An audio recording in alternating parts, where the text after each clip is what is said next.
দল নতুনভাবে যে দায়িত্ব দিয়েছে তা সুচারুভাবে পালন করব জাকারিয়া। পঞ্চায়েত ডিলিমিটেশনের পর নতুন করে বিভিন্ন অঞ্চলকে জুড়ে নতুন করে ব্লক কংগ্রেস কমিটি গঠন করে আসাম প্রদেশ কংগ্রেস নেতৃত্ব। পুরাতন বদরপুর ব্লক কংগ্রেস কমিটিকে ভেঙে নতুনভাবে গঠিত করা হয় ব্লক কংগ্রেস। এমনকি পুরাতন বদরপুর ব্লক কংগ্রেস কমিটির নতুন নামকরণ করা হয় বদরপুর চৈতন্যনগর ব্লক কংগ্রেস কমিটি এবং বদরপুর ব্লক কংগ্রেস কমিটির পূর্বতন সভাপতি তথা বদরপুরের মরহুম বিধায়ক জামাল উদ্দিন আহমেদ মহাশয়ের পুত্র জাকারিয়া আহমেদ নতুন করে বদরপুর চৈতন্যনগর ব্লক কংগ্রেস কমিটির সভাপতি রূপে নিযুক্তপত্র প্রদান করে আসাম প্রদেশ কংগ্রেস কমিটি।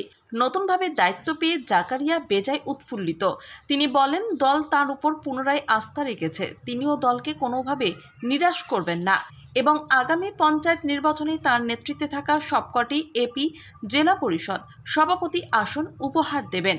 তিনি বলেন, দল যেভাবে নতুন করে দায়িত্ব প্রদান করেছে তা সুচারুভাবে পালন করবেন।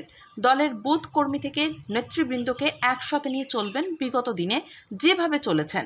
তিনি ধন্যবাদ জানান সর্বভারতীয় জাতীয় কংগ্রেস কমিটির সাধারণ সম্পাদক তথা অসম প্রদেশ কংগ্রেস কমিটির তত্ত্বাবধায়ক জিতেন্দ্র সিং, অসম প্রদেশ কংগ্রেস সভাপতি ভূপেন বরা, অসম প্রদেশ কংগ্রেস কমিটির কার্যকরী সভাপতি জাকির হোসেন শিকদার, লোকসভার বিরোধী উপদলপতি গৌরব গর্গ, অসম বিধানসভার বিরোধী দলপতি দেবব্রত শইকিয়া, সাংসদ প্রদ্যুৎ বরদলৈ, রকিবুল ইসলাম, অসম প্রদেশ কংগ্রেস কমিটির সাধারণ সম্পাদক রামান্না বড়ুয়া, অসম প্রদেশ কংগ্রেস কমিটির সাধারণ সম্পাদক তথা করিমগঞ্জ জেলা কংগ্রেস কমিটির তত্ত্বাবধায়ক স্বপন কুমার মণ্ডল, করিমগঞ্জ জেলা কংগ্রেস সভাপতি রজত চক্রবর্তী সহ জেলা কংগ্রেস কমিটির বিভিন্ন নেতৃত্ববৃন্দকে।